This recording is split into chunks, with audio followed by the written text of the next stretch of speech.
Hey friends, Mike here from Outreach Radio Chicago and Mercado Airwaves. As you may know, I'm a huge dog lover, and it's my honor to announce that Clear the Shelters is back on August 17th. See, I believe everyone deserves a best friend, and you can join myself, NBC, and Telemundo stations for this nationwide pet adoption event. Last year, more than 100,000 animals found their forever homes, and now is your chance to open up yours. Find your new best friend. Just go to cleartheshelters.com for a participating shelter near you. Open up your heart and home to a new best friend. That's cleartheshelters.com. And here we go. Get ready, get set for the best movie and pop culture talk in the universe. It's The Good Brothers on Mercado Airwaves with your hosts, Alex Mercado and Mike Mercado. Welcome back to another episode of The Good Brothers. I'm Alex. That's Mike. Mike, Alex. We are The Good Brothers here for another week of slow pop culture week, Mike. Sure, I think so, but Summer's dying down. Kids are going back to school in 2 weeks. When we do our pre-production meetings, we're trying to figure out what to talk about. We have a few trailers and a few little things, but yeah, summer's definitely coming to an end. Well, it's funny you say that, and we'll get to that thought in just 1 second. But thank you, everybody, for joining us on The Good Brothers. We really appreciate you guys joining us. Thank you. We really appreciate you all joining us. Make sure you follow us all over the socials. Please download, like, rate, review all our shows. It really means the world to us. And, of course, you can support us at patreon.com/Mercado Airwaves. That's where we're at all over the universe. Good brother, it's interesting because I was hanging out yesterday. Yesterday was, as we're recording this, behind the curtain. Do not look. Were you hanging outside a liquor store selling alcohol to kids again, Mike? That is my Mondays, good brother. So on Tuesdays, that is my Sunday from my work schedule at the radio station. And I was laying down and I was watching television. I had it on, I think, WGN or something. And they played a back-to-school commercial. And all of a sudden, just this weird flashback in moments of that knowing of the end of July, that August was right around the corner. Do you still get that at your age right now? Like, I'm behind the curtain. I'm 29 years old. For me, I still get that nostalgia of like, oh shit, like we're going back to school already? I like it because as a coach, it means us slowing down a bit finally. Sure, yeah. And we get back when the kids are on a schedule, we're on a better schedule. Right. When it's summer and you're coaching teams, you got to realize, this kid's here, this kid's here, this kid has this thing, they have this thing. They're doing a lot with their summers. And especially nowadays, these athletes are really more... Times have changed. Sure. Where and as a coach, even as an athlete, we didn't go anywhere in the summer because of athletics. And then now you're a coach, you're like, it's not like that anymore. We're in a modern time where you do need to spread out your days and family time, and they want to take vacations and everything. So, for me, I enjoy it because it means they're finally on schedule. Like, they can't tell me they're in the Bahamas because they're in school. And that makes my job as a coach easier, knowing I'm going to get a little more consistency. I think it's good for the kids' mental when they're in school because it really organizes them a little better. Right. And nowadays, being a good student is cool. Sure. It's very old school to be like, you're a nerd. Like, that doesn't exist anymore. You want to be a nerd. I mean, we saw you want to be smart. The most, it's like 21 Jump Street joke's always the best, where they're these are what the cool kids are nowadays, are the kids that are involved in theater and sports and are in the advanced classes and are popular. And, there is no more losers or nerds. There's just, this is you and your friends living your life. Yeah, and I kind of like that. So, back to the point where I enjoy when they go back to school. Sure. Because it makes my job a little easier. Now I have a set schedule, and it kind of pushes forward. As in summer, you're very much in the open of what you're going to be able to do, how you're going to be able to do it, and who's going to be there. It's so funny, though, that you bring up that about kids these days and how just different it is for them to have to go back. But, what's cool and what's not cool, and also they're much more aware of how important it is, the stuff that it has going forward. I wish I had the go-gettiness that some of these kids do in 2007 that they did in 2017, 2019, Yeah. But with that being said, good brother, let's go to the movies, Let's go to the movies. There you go. You did it this week. Very nice. The number one movie in America, good brother, was The Lion King, making another $76 million. Number two, opening up this weekend, and something we'll get into really deep in just a second. Once Upon a Time in Hollywood, making $41 million. Quentin Tarantino's highest grossing film. Speaking of students and getting good grades, At number 3, Spider-Man Far From Home at $12 million. What's his total at? I'll tell you that in 1 second as we wrap up It's inching up those pennies quite a bit. At number 4, Toy Story 4, making another Still $10 million, good brother. And at 5, a movie that I really, really enjoyed, and I really think you all should watch it before the end of the summer, Crawl, making another $4 million, good brother. There's so many movies you could have saw, and I appreciate you seeing Crawl, Mike. But so many movies you could have saw, and that's the one you went with, huh? And you know what? You're the guy that picks the number 5 instead of the 1, 2. You've seen the 2 of the top 4, and you decide to skip them and go to 5. I've seen 3 of the top 5. I've seen 4 of the top 5 movies already. When did you see Lion King? Lion King's the only one I haven't seen. I've seen Once Upon a Time, Spider-Man, Toy Story, You should have seen Lion King. Nah, I'd rather the alligator than the lions. You're stupid. At 6, rounding up the top 10 is Yesterday, Aladdin making another $3 million at number 7, Stuber at number 8, at number 9, Annabelle Comes Home, at 10, The Farewell, and just to put a bow on it for the last time, good brother, at 11 again, Avengers Endgame, for the first time making less than $1 million.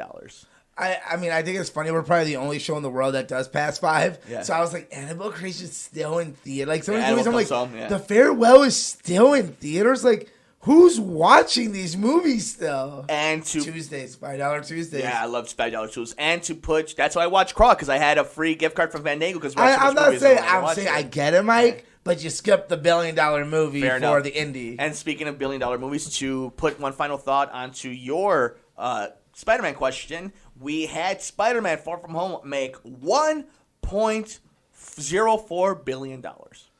So at this point, like, so we've had 2 Disney live action reach $1 billion. MCU wise, there was Endgame, Spider-Man, Captain Marvel. Man, Disney's gonna have what, like 7? But we guessed that. I think if we go back to one of our earlier shows, we guessed around $6 through $8 billion Disney movies, because obviously Dumbo was a question mark. Toy Story, will it make that much, was a question mark. Even Aladdin at the time was a question mark. I don't think anyone anticipated Aladdin. We still have Star Wars. Maleficent, that's one of those random ones where, like, it's almost like Alice in Wonderland, where it could make $1 billion. Right. I don't know if it will. I'm going to say no. But it could make $1 billion. Well, before we get out of the box office in the movie theaters, speaking of $1 billion, opening up this weekend, we'll have a review of it next week as I go see it with the lovely Nicole Mancho. Boo, Nicole, boo. Fast and Furious presents Hobbs and Shaw. Does that make $1 billion? I don't know. The early reviews are in, and they're very positive in the fact of, not positive like this is an Oscar-winning movie, positive fact where, like, what you see in the trailer is exactly what you're going to get. Yeah. So if you were hyped, and I think we made that joke when we went to see Godzilla, where every male in that theater was hyped for that movie, where they're like, yeah, get him, Tim. If you smell. Like, every guy was like a little child in that theater, so it's possible. I think it will, because now we're in a very slow time, and it's going to eat up what comes out next week. Nothing. The week after that, like, not a lot of big movies are coming out, big blockbusters at least. So this movie comes out Friday, August 2nd. And then on Friday, August 9th, we have Dora the Explorer and the Lost City of Gold. Trash. Scary Stories to Tell the Dark. Oh, man, that's August 9th. Ah, man. Yeah, I don't like the spotting of it. It's going to be one of those movies. If it gets good reviews, maybe it'll make a little change. It's not going to be anything big. Nothing to worry about. Good brother, there's nothing that... It's going to... Like, this movie will make a month run. The Angry Birds movie 2 on Wednesday, August 14th. No, I think HobbsandShaw is going to make a run for the whole month, probably. And if they do that in August, probably going to make $1 billion then.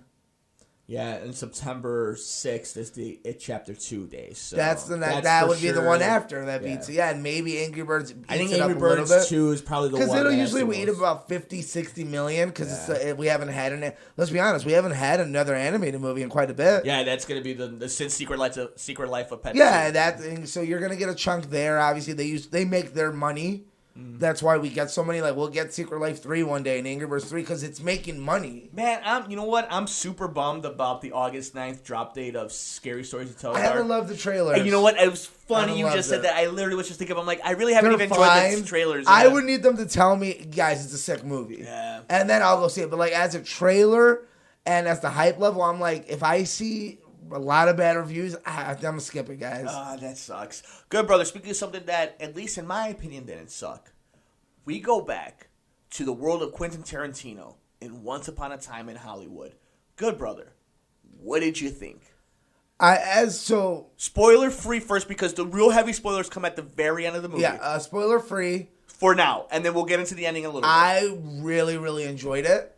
I think we had a great movie. We had a great theater of obviously very smart. Yeah, very smart fans of very quiet. Knew when to eat your popcorn. Like you can judge an audience pretty fast. Like even the whispers. Because when there's a cameo, you're like, okay, that's a good whisper. Like, everyone's talking now. Yeah. But then you can tell them, like, oh, we all need to focus. Everyone shut up. Everyone does. Or, hey, this ain't the time to eat candy, guys. Everyone be quiet. Okay, now it's the time to eat candy. Yeah. Like, it was a great audience.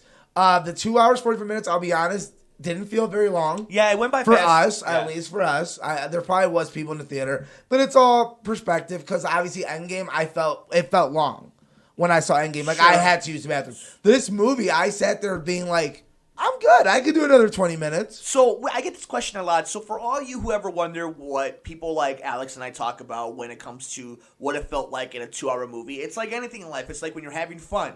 It goes by really fast. It's how uncomfortable do you get? Are you catch yourself stretching and yawning? Do you catch yourself looking at your candy more often or at your watch? Yeah, stuff like that. So I want to get your kind of opinion on this. Let's start off from the basis of this way. Cameos. Did you love the cameos that you saw? Cameos were great. Let's get into what people are talking about when it comes to the runtime and what people believe you might be able to cut out, which I disagree with.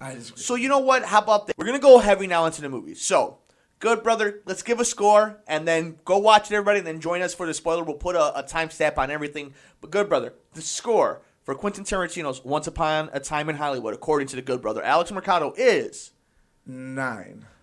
I will give it a 9 as well. I don't think he's ever made a movie less than a 7.5. Fair enough. I think that's fair enough. And maybe even to people, Jackie Brown's even like an 8. Yeah. Like, okay. I think the Hateful Eight's the worst, so it's about a 7 too. And I love the Hateful Eight, and I think Hateful Eight's like an 8, honestly. Like, I think Hateful Eight's actually really good toward the end, and it's a bit long, but I don't think he's not made a bad movie. He's almost like the Daniel Day-Lewis of directing, where you're like, we can name, like, what's Daniel Day-Lewis' worst role? Probably Last of the Mohicans.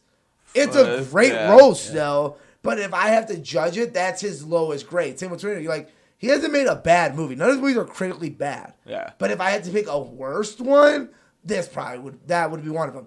I think this movie falls a very solid. The more I've slept on it, the more I'm like, I think it's top 3. Okay. I would say it's top 3, and we're counting Kill Bill as one movie. Kill Bill's just one so movie. we know, everyone. Kill Bill's one movie. I would put it in my top 3 because I think he's evolved. And I like that he's involved, and I like that he's taking criticism, and I like that he's adjusting to modern times. Well, let's do it then, good brother, because we're here now, right? So there's no reason that we should go deep into the spoilers yet. Let's rank them then before we get into spoilers. So officially, the Good Brothers give it a 9 across the board for Once Upon a Time in Hollywood. I think it's a fun time in the movies. I think you're going to enjoy it. I think the acting is stellar. The chemistry between Brad Pitt and Leonardo DiCaprio is amazing. You get lost in some of the skits and moments. The dialogue is what Tarantino does best. It's a must watch if you're into Quentin Tarantino movies. Now, we have the 8 movies for Quentin: Reservoir Dogs, Pulp Fiction, Jackie Brown, Kill Bills, Death Proof, Inglourious Bastards, Django Unchained, The Hateful Eight. And I don't really count Death Proof, but it's officially. I mean, let's say we do a top 3. In my opinion, my top 3. Yeah. And I'm going to cheat a little at the end, is Pulp Fiction is the best movie he's ever made. Agree. I would go the Kill Bill franchises, too. I agree. And in third, I would tie it between Once Upon a Time in Hollywood and Inglourious Bastards. So for me, if you want to know what... And I give Once Upon a Time the slight edge because I love old Hollywood. I'm going to give it... I totally agree with your list. I'm going to give it to third to Once Upon a Time just because of recency bias. But the 2 that will always give it a raise, at least in my opinion, is Django Unchained, Inglourious Bastards, and Reservoir Dogs. Between those 3 movies, you can argue they can almost replace the other 3. All those are classic. Like Reservoir Dogs has a... There's there's a feeling of Reservoir Dogs. You have a sense of like going back in time and being like, this is where it all started for this man, and the genius is already there. Like, it's like watching one of your favorite, like Chris Bryant's rookie season. You're like, man, like I already know this is gonna be it. But think about the nicknames. Think about the caught in the middle. Oh yeah, like, exactly. That's what I'm saying. And then obviously Inglourious Bastard with the Nazis. Yeah, we're here for killing Nazis. And Django is one of the most interesting films that on paper should not work, and is not just a great action film. It's a great film. Yeah. So let's go ahead. Spoilers in 3, 2, 1 of Once Upon a Time in Hollywood. Let me ask you this now. Everybody talks about the runtime. Do you think, and I thought Margot Robbie was amazing in this role. She's so lovable. She's so likable. She's charismatic. And I get everyone's complaint, do you want more? Well, yeah, I want more of everything that I love. Of course, but is she necessary? This is why I disagree with people, though. The question is she necessary? I totally agree. You want to know why? Because when we get to the ending of this movie, you are so invested in Margot Robbie as Sharon. Because she's so sweet, like the real person. You're like, God, I hope I have a feeling we're going to be okay, but God. And then you feel bad at the end because you feel bad about, man, if only it didn't work out this way. But little do you realize at the very end. So here we are again in spoilers of 3, 2, 1. We get to the point where you have Brad Pitt who's tripping on acid. You have Leo who's brought his new Italian wife over, and the Manson family where it's Tex and three other women, and only 2 of them go in there with them. Yeah, I mean, we've done a whole episode of Murders about this. On Murder Mysteries and More. So check out our Charles Manson Part 1 and Part 2 episodes. But then we get into this scene, which is amazing. It almost goes the route of Inglourious Basterds, where it changes history. Exactly. It's that movie theater scene where you're like, this is insane, and I love it, and it's so out there. I'll be honest, once it happens where they break into the other house, because he's the neighbor of Sharon. That's what I was going to ask. He's the neighbor. Yeah. So I think we knew from the beginning that's where it was going to go. Okay, I was okay. And I just want to see how they would end it, because I was like, you're going to end it 2 ways. He's either going to kill these people, or they're going to kill those 2 and make them the victims. Like that. There was a point where I was like, is Brad Pitt, Leo, and the wife going to be the victims in this? And like, they're the ones with pigs and blood. I like better what they did with it. So let's tell everybody what they did. Brad Pitt is a total badass. He's a veteran. Yeah, and if you've heard some of the controversy, the scene with Bruce Lee, the reason Bruce Lee is in this movie is to essentially put over Brad Pitt as a badass. And tell him, like, no, you're talking about one of the greatest fighters ever. This man beat him, or at least kept up with him. So Brad Pitt beats the shit out of the Manson 3. Yeah. Literally stomps Tex's face in. Throws a can at the girl, blinds one. And in one of the best callbacks in movie history, Leonardo DiCaprio comes out with his flamethrower. Yeah, they set you up with, in the beginning 10 minutes. 2 hours ago, set you up with this thing and pay it off. And then it kind of, the very ending though, this is what I do appreciate about Tarantino. I always wondered, why the title, Once Upon a Time in Hollywood? And then at the very end, when you see his kind of mark at the end where it's like, this was a fairy tale. Yeah. This was a fairy tale about 2 friends overcoming. Maintaining their friendship. It worked. Not being bad guys. And they're normal. Movie. They're very normal. Guys. Yeah. There wasn't, and like, but let me get to this point first, where it's, the dream of Leo is, this is my neighbor. She's married to this famous guy. She's famous. One day I just want to be invited over and be like, damn, we're going to become friends. Polanski. Yeah, Roman Polanski. And we're going to become friends and stuff. And that's why it's fairy tale, because that's what happens after all the commotion. And she invites him in. And I think it's very sweet. And, I'll visit you in the morning. And Brad Pitt and him have some of the best chemistry in a very long time. First of all, they're going to be nominated, both of them. I think Brad Pitt has a chance to win. Maybe. That's the point. So we'll call it right now. Which is funny because he probably should be nominated for Best Actor in reverse. But we know what's going to be. Win, Brad Pitt needs to be better. So just so the Good Brothers, it's going to be buried in this, but we'll do it come Oscar season. Don't lose that thought. We already saying it. Leo for Best Actor, and then the studio will make Brad Pitt for Best Supporting Actor. Actor, supporting actor, director, screenplay. There will get 7 or 6 Oscar nominations. Yeah. I love that part, and I think when people say it's too long, they talk about, I think, the acting scenes with Leo, and I think, and for me as a moviegoer, I'm like, that was a class about acting from one of the greatest actors ever, the Luke Perry and it worked. Like, it's so good. My God. The little girl's hilarious. Like, that whole Cowboy Ranch 40 minutes of amazing. Just them. Yeah.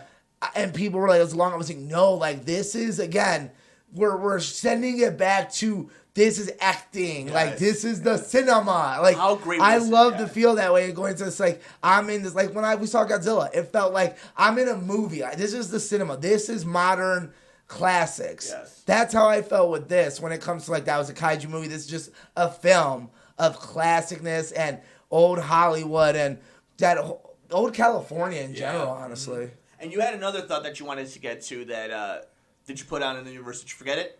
Which one? I don't know. You said you wanted to put something on hold that we were kind of mentioning. I think that was it. Okay, cool. But maybe we'll come back because there's so much that I adjust in this movie. Yeah. The whole Brad Pitt turn of apparently he murdered his wife with a harpoon. What did you think about not necessarily getting the quote-unquote payoff? We don't get the payoff, and we don't necessarily know. Was it an accident? Was it not? I think we're supposed to assume it was an accident because at the end we realized that he's a good guy. Like that you want to know why? Or is it at the end he's a good guy, or at the end he's a stone cold killer? But here's the thing, though: when he has the scene, he couldn't have had sex with that underage girl.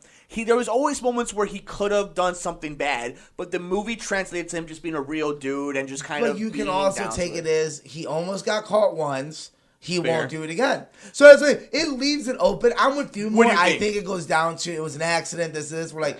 Maybe he was angry and he feels bad about that anger toward his wife and wanted even the feelings to subconsciously hurt her, and he actually did. Right. But it sets you up enough to ask the question of, like, is he a good guy because he doesn't want to get caught for all the past things he did and because he was this close to getting caught and now he's like, I'm not even going to risk it a little bit? Or is it, no, he's actually he made a terrible mistake and he's paying, his lifestyle is paying for it now. Like, he's not trying to be anything more than he is. And his character's fascinating in the sense of, he's so aware of what he is and what's who going he on. is, and it's amazing. Like, in the whole, it sells you on he's a stunt double. And the movie basically starts saying, I haven't stunt doubled for you in so long. Like, I'm barely your stunt double. I'm your assistant. I'm barely your friend. Like, and they're friends, the friendship builds, I think, more as the movie goes on. And it just goes to show their strength together as actors. Like, they just had such amazing like chemistry. I said, this whole movie has so many Al Pacino where it's just like, if you want lessons in acting, this is probably the movie to see. I'm telling you though, that cowboy scene with as him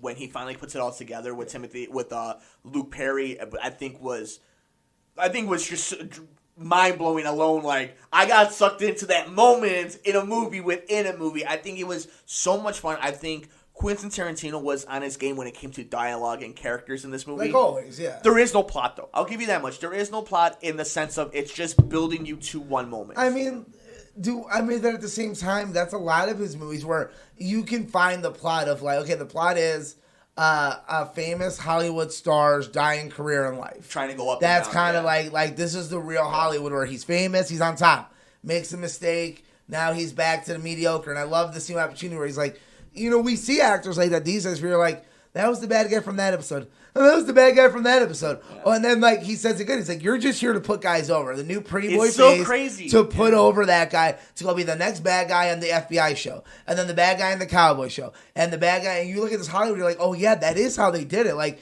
one man played a villain in, like, 17 things. And you still see that to this day. But these people are fantastic actors. You don't notice. Man, I'm going to gush about it. Can we just talk about it? I know we've mentioned it.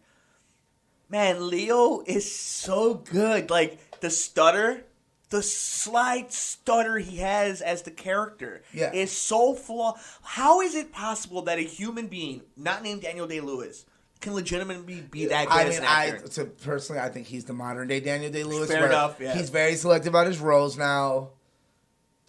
Obviously, he's always been a kid from Titanic and all these other movies, but I mean, he's selective. He's like, the next movie he's making is gonna be with Scorsese. Like, of course. You know what I mean? Like, he's the last. Like, he's the only actor not in a genre. Like, he's not in one. He's not in one genre. Like, there's not an actor in Hollywood that's not part of a franchise. Do you think he ever goes franchise? Nope. Because I think that's his character. Yeah, I'm not going for it. Yeah. I'm not Daniel Lewis. I'm not going to get all method. I have other things to do, like charity. Yeah. But at the same time, I'm not a franchise guy. I don't want to be Matt Damon, Ben Affleck, be a great actor and stuff. I want to just be an actor. But he will do movies like Inception, The Aviator. Like, he will do movies, Shutter Island. Good movies, but they're not franchise. They're not coming back for sequels. Like, none of his movies have sequels. The Revenant. Yeah. Here's the thing, though, good brothers. I legitimately feel like we can gush over this movie all day, and that goes to see the strength of it. I think it is a testament to movie making. I don't think it's perfect. I don't think it's the best movie ever made. It's but not it's not Pulp Fiction where like every second means something. But appreciate it. But at the same time, it's very close. It's very good. Yes, of course, probably you can, as easily as you can cut 15 minutes, you could have added and made a different movie. Like, it's just the way it works. Like, you'll be surprised in film how much 10 minutes is. Speaking of cutting stuff from the film, what did you think about the Manson farm scene?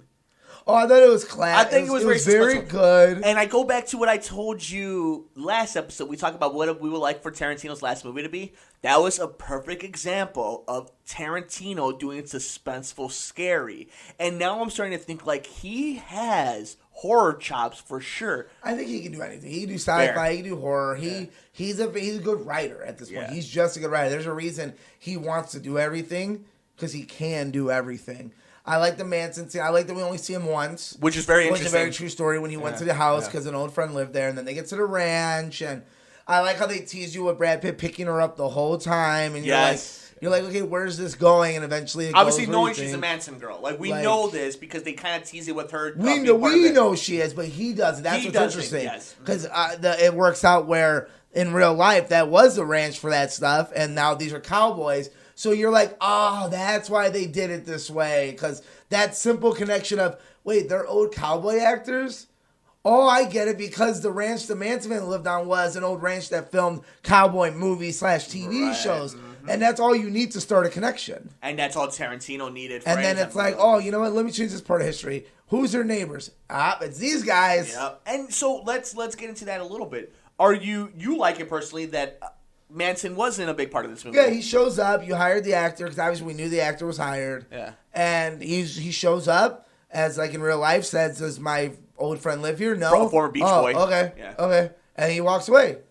And that's really it. That's it. That's his whole story in the show or in the movie. And I appreciate that because I don't need to see too much of him. What do you think about Roman Polanski stuff? I know we don't need to get so political, but like this whole idea. A monster or which one? Yeah, like they're not going to address it. He left a lot of monsters out of the movie. I feel like he didn't give a lot of attention to the people he didn't want to give attention to. Like Polanski, we're like, we know Polanski was. Yes, we admit it. He made one of some of the best films ever made. But Rosemary's Baby. But he also raped a 13-year-old. Exactly. Yeah. So and he hid in Europe and. So I like that Tarantino was like, I got to introduce him, and that's about it. Yeah. And let's talk about more of the boyfriend, really. Did you like that whole storyline that it kind of... It's real. It was real. Like, all of it. Like, we've done so much research, and we know so much about the Manson stuff. I'm like, everything they did was on point. And it goes to your notion about how amazing it was our theater that we were, because it was a packed theater, which means people knew they were gonna go watch a certain movie, like they were hyped for this movie, and there was kind of cool to see people like, oh hey, that's that connection right there. Oh hey, there's that right there. Did you think that he made fun of Bruce Lee though? No, I don't think so either. I think Bruce Lee was kind of a character, but I'm so glad he said it out here. I'm not Asian. So I understand the sensitivity of it. But what I will say is it's kind of like it's kind of like Antonio Banderas as Zorro. It's like they're over the top sometimes. Like that idea of like... And it's fun. And it's funny. Now, will I say, coming out of Tarantino, do we sometimes give it a side eye because it's Tarantino and he uses the N-word a lot? We always think there's more to it, but at the same time, when it comes to it, like we've done the episode, like he was a character. He was... Another Murder Mysteries and like he was a character of... the modern age, like he did think he was a lethal weapon. He did think he was the end all be all, and for all we know, he could have been. For all we know, he was. We've seen him do some crazy workout videos, but I didn't think it was an issue. But I'm not Asian. Obviously, I think Hispanics took a lot of the dirt in this one. We did in this one, yeah. But I didn't find it offensive. No. I think what was weird is we didn't see a lot of African American actors. Period. But at the same time, realistic, back in Hollywood back then, they weren't getting work. And the hippie movement was like the one thing everyone agreed on back then was racism. And how amazing though was Leo's hatred towards the hippies. Like, how funny. But it was so, like, I'm a wealthy 70s man, and of course I hit the hippies, because they stand against everything I stand for. How amazing was the scene with Tex and Leo, though, when he has the margarita and he's drunk and he's yelling at him to get out. Goddamn hippies. No, but I love the part where they're down there and they're like, wait, was that? And they know him as the childhood, his old show. And I love that part. I'm like, it's so funny. Yeah. Okay, so I'll get to this point then. The whole movie, I'm dreading watching Margot Robbie get slaughtered.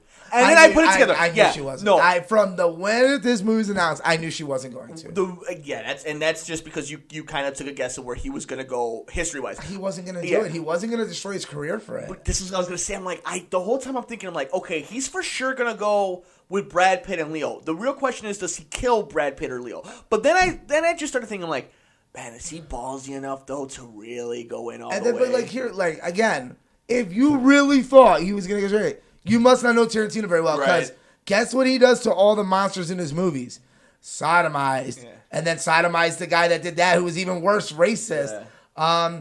Kill these people that shot a bride. Kill Leo. Brutally. Exactly. Django, let's kill a whole house of racist white people back from the South. Yeah. I killed Hitler. Like, you're not going to tell me we weren't going to see that. Now it's just, is Charlie Manson going to be involved or not? Yeah. And I'm glad he wasn't. I'm glad it was just these characters because they let you introduce yourselves with them.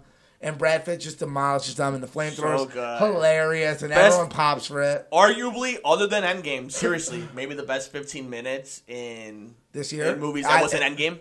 I think it's better.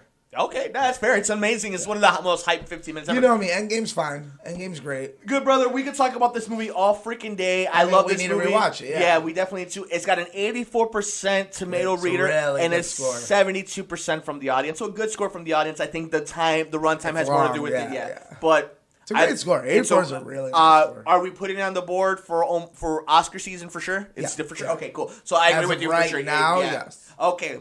That is it for Once Upon a Time in Hollywood, brother, but I don't want to lose that thought about Oscar season because we just saw the preview for Scorsese's movie with Academy Award winner Pacino, De Niro, and Pesci. We are talking about The Irishman. What did you think about the trailer? I mean, you're basically, if we're into sports, you're watching the dream team with the best coach in the world together, and guess what happened? It lived up to expectations. I think this will. I think they know exactly what they have. That's why they're already trying to get around the loopholes of, they're like, how many theaters, how long do we have to leave in theater until we get Oscar nom? Because that's all we're going to do. That's all they're looking for. Because we got the money, we got the movie, we can put it on Netflix, but just tell us what we have to do. Because they're that confident. They're like, this many, okay, fine, we'll put it out. We'll make money still. It looks fantastic. It looks old school.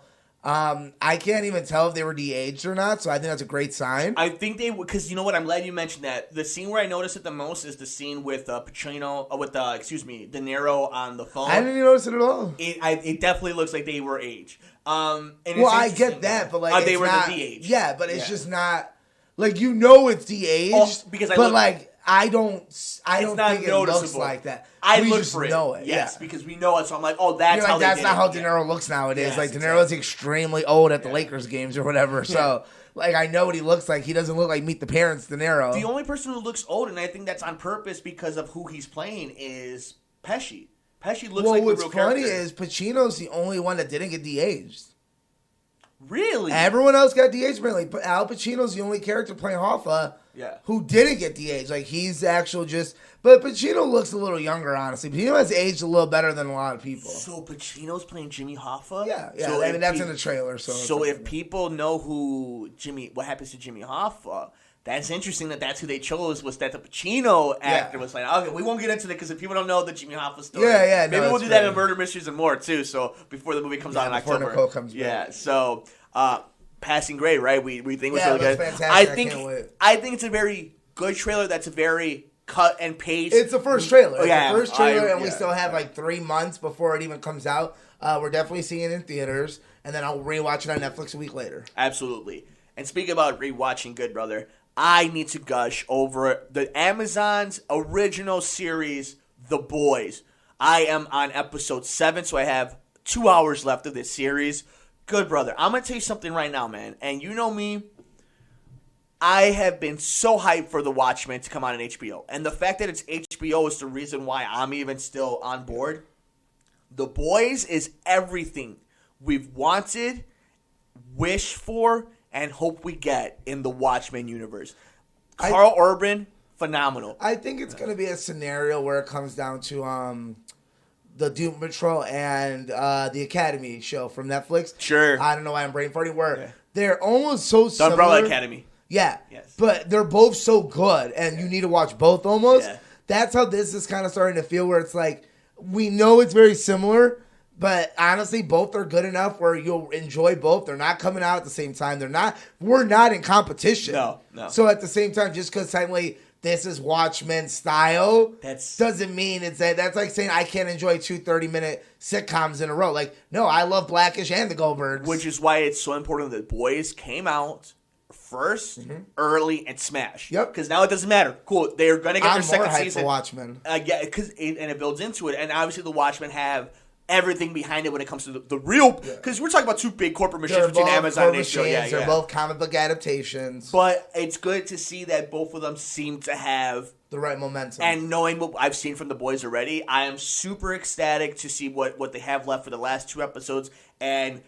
everybody's already been talking about that they want a season 2. Amazon season got signed on. Yeah. All right, so that's official. They signed on season 2. Yeah. I'm gonna tell you this: it is 20 times better than Good Omens. Here's the thing. Good Omens trash. Yeah. With this, watch your mouth. Yeah. With this, and then the prequel to the Token series. Yes, the Lord of the Rings. Amazon's starting to get it. And they have Miss Maisel always, and they had the tech. Like they're starting to get some names where you're like, okay, I think what benefits is like you always say, everyone has Amazon Prime. Everybody has. So that Amazon helps. Prime. So they'll always have a spot. Like they're gonna turn into like that little engine that could. Obviously, you're going to have your major 2. I think I'm starting to... And then, obviously, Hulu's even under the impression they're going to go through Disney+. Plus. Yeah. So now you're like, okay, it's really going to be like a 2-man race, and then this guy's kind of just taking what he can, taking the indie bookings and being a star. Let me ask you this. If you started The Boys, let's say tomorrow, will you be finished by the next episode of The Good Brothers? Yeah. Will you want to go... completely in on a spoiler-heavy I'll think about it. Yeah. Because, again, I haven't seen it. I've heard all the hype. There's so much TV. Like, I did watch Orange is the New Black, and it was a terrible finale. And I had to... You want to talk about that in a second? No, I had to... No, because it was terrible, and the last 4 seasons have been terrible, but you have to finish because you started, and it was... You respect to the legend it was. It was one of the first big original binging shows. Yeah. It went very far, very fast. So I don't really want to talk about it because it was bad. But I'll see. Like, you know what I mean? I won't talk about it unless I think it lives up to that hype. Sure. Like I told you. I tried again. I personally think Stranger Things is the most overrated show out there. I think it's boring. I think it's cute at best. I don't think it deserved to be the conglomerate that it was. The phenomena that... It just... I don't get it. And that's fine. There's always going to be gaps in your knowledge of, like, I don't see it. Like, there are people that don't watch. Like, I work with people. They have no idea what an Infinity Gauntlet is. And I'm like, you're the only one... You're the 1%. You're the 1%. I get that, and I'm the 1% where it's like, I don't like it. But I don't think you'll have that same experience with The Boys. I don't think so. I think I'll love it, and I think we'll end up talking about it. Yeah. I'm just saying I'm not going to say, hey, well, let's do a full review, and I watch it and be like, I'm going to trash it for an hour. No, for sure, but I think you'll fall all over again with Carl Urban. Like, I want to feel one way or the other. The only way we'll talk about it is either if I love it, which, I'll be honest, I'm going to gamble I love it, or if I hate it so bad I need to tell you on air, Mike, I don't get why you love this show. If I'm in the middle of it, I'm going to be like, it was fine. I can't put into words yet why I love it. I think it's just the acting is really fun. Urban is phenomenal, carries this thing. The architects of the characters are really interesting. The execution of the show is just really good. So I highly suggest checking out The Boys. And at the very least, if The Good Brother either doesn't have the time or doesn't like That'll be the discussion next week. Is it worth having a conversation? For sure. But I will do a full review at the very least, depending on what The Good Brother decides, of The Boys on Amazon Prime. Good Brother. Do we have anything else we want to get into? We know that we're getting close to October, which is the new fall season. Yeah, I mean, nothing really big. We're kind of in. It's like in sports right now. We're kind of in the downtime where baseball's not in playoffs. Football hasn't really started. Camp started though. Same thing with movies where it's like we're transitioning out of. Like, I consider August to be the dumping ground sometimes now. Yeah. Because they're like, we weren't good enough to go in summer. We're not an Oscar movie, but we need to make some money. Let's throw in Angry Birds. HobbsandShaw is the last of the blockbuster. Let's throw in this movie. Let's throw in this dog movie. Let's throw in the one about the dog in the car. Let's throw in these random little movies. You're like, okay, like I'm sure maybe they'll be good. Like last year, you had even good movies sometimes get lost in August. Well, let me ask you this. I mean, we are talking about a slow time when it comes to most things. Baseball just got done with its trade deadline. Like pop culture, like it's slow right now. Like TVs, new seasons aren't going to start up for another month or two. Let me ask you this. Do you think then when we get the ratings, and do you think the Democratic stuff that's going on CNN and all the political, do you think they're going to get high ratings? Do you think people are still sitting home watching what else is there to watch right now? Yeah. Well, what literally, can you name something on tonight? No. Other than Netflix stuff or Amazon Prime but stuff. Like what's on stuff. Netflix that people haven't watched already? Like, no, like I said, Orange is the New Black's not what it used to be. Stranger Things has been out long enough. Everyone's seen it that's going to see it. Avengers is coming out on Blu-ray. Yeah. But at the same time, it's leaked so much that, like... They've released their own stuff. Only the nerds are going to really get into, like, the 4-hour extras. Yeah. And anything else good in those 4-hour extras will get clipped out. So you're like, okay, what do we really have to look toward to? We're excited about Mindhunter Season 2. We saw the trailer. August. Like, that looks great, obviously. That's more of a niche. You know, Netflix does a good job of, like, keeping you pretty interested for the most part. You know what, then let me ask you this. Let's kind of keep it in the TV world, but let's jump into the sports and entertainment world when it comes to WWE. We know that this week was the first real week of Paul Heyman and Eric Bischoff. Let me ask you this. As a wrestling fan over the last, your whole life, are you getting a little bit more excited? Because those shows have been better from what the reactions of social media. Not enough to watch consistently again. Yeah. I'm pretty much at the same level I've been watching. Like, I'll watch the clips. If I get home to watch the end, I'll watch the end. If I'm there to watch the beginning, like, I love it as background noise, especially when it's slow. Like, there's no Monday Night Football. Right. So, like, if anything's in the background, why not let it be Monday Night Raw and I can watch Netflix on a tablet or a phone? But I'm never home at those times anyway. Like, I'm never home Tuesday, 7 to 9. By the time I get home Monday, I'll watch the last 30 minutes. But I have podcasts for that. I have clip. I like to watch a 30-minute clip show of what happened to keep me updated. But nothing crazy has happened enough yet where I'm like, oh, I need to watch the whole thing. I need to record this.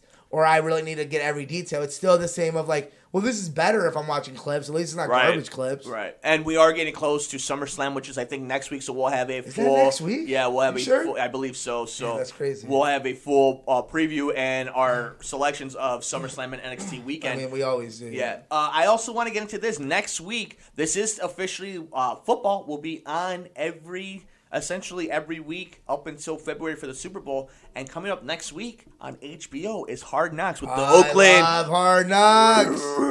Raiders. So, yeah, are you excited about Hard Knocks? I love Hard Knocks. What's the one from the NFL Network that they do? They do the very same version, like they did the Cardinals one. Yeah, I'll take a look at it right now. I love those shows. I don't know why. It's sports. It's football. I love Hard Knocks. Like I love when they had the Rams. I love Cleveland. Cleveland was one of my favorite seasons in a very long time. I love that whole team.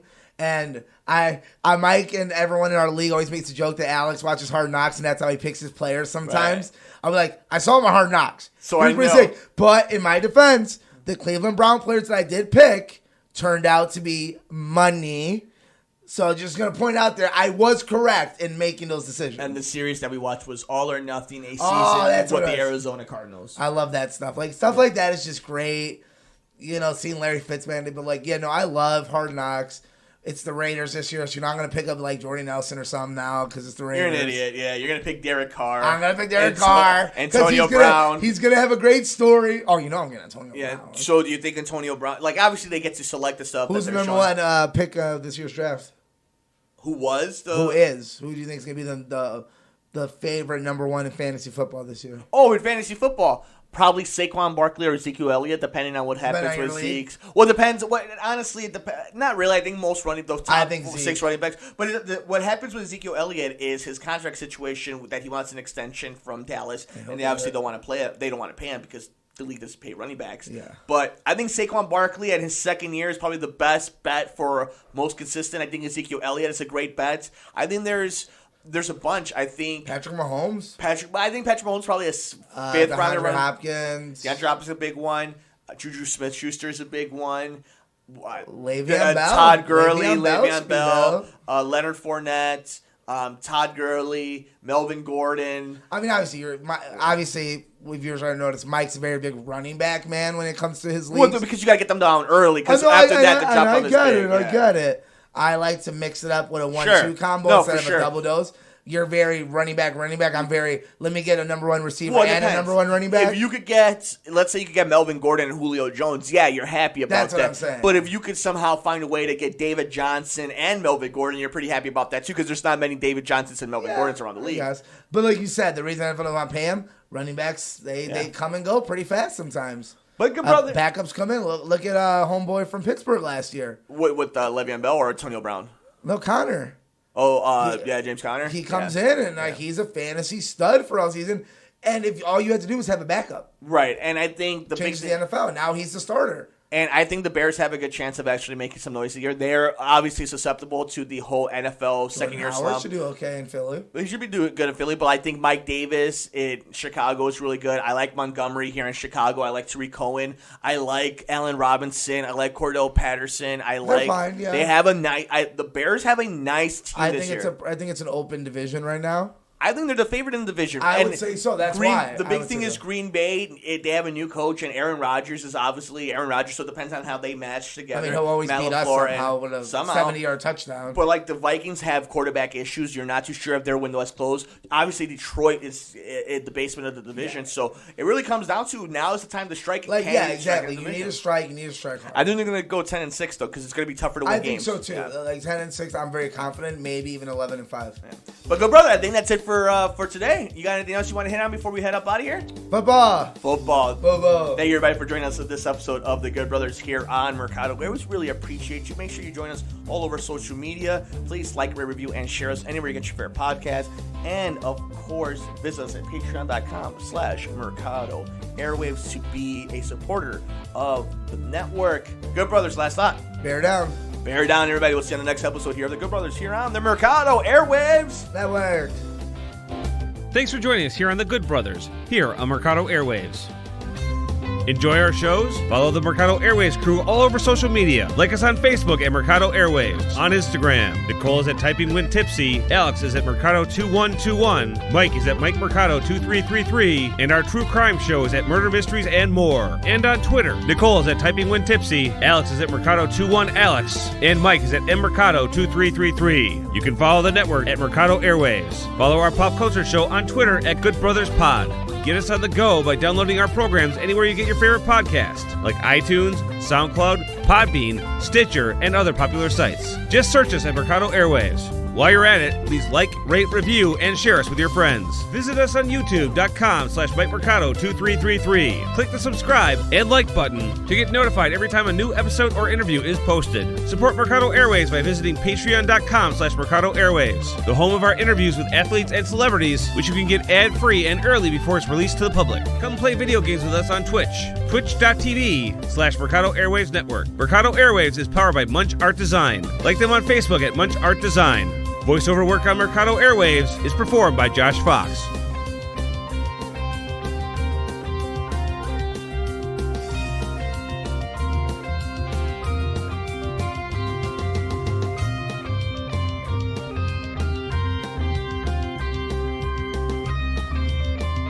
Enjoy our shows? Follow the Mercado Airwaves crew all over social media. Like us on Facebook at Mercado Airwaves. On Instagram, Nicole is at Typing When Tipsy, Alex is at Mercado2121, Mike is at Mike Mercado2333, and our true crime show is at Murder Mysteries and More. And on Twitter, Nicole is at Typing When Tipsy, Alex is at Mercado21Alex, and Mike is at MMercado2333. You can follow the network at Mercado Airwaves. Follow our pop culture show on Twitter at Good Brothers Pod. Get us on the go by downloading our programs anywhere you get your favorite podcast, like iTunes, SoundCloud, Podbean, Stitcher, and other popular sites. Just search us at Mercado Airwaves. While you're at it, please like, rate, review, and share us with your friends. Visit us on youtube.com/MikeMercado2333. Click the subscribe and like button to get notified every time a new episode or interview is posted. Support Mercado Airwaves by visiting patreon.com/Mercado Airwaves, the home of our interviews with athletes and celebrities, which you can get ad-free and early before it's released to the public. Come play video games with us on Twitch, twitch.tv/Mercado Airwaves Network. Mercado Airwaves is powered by Munch Art Design. Like them on Facebook at Munch Art Design. Voiceover work on Mercado Airwaves is performed by Josh Fox.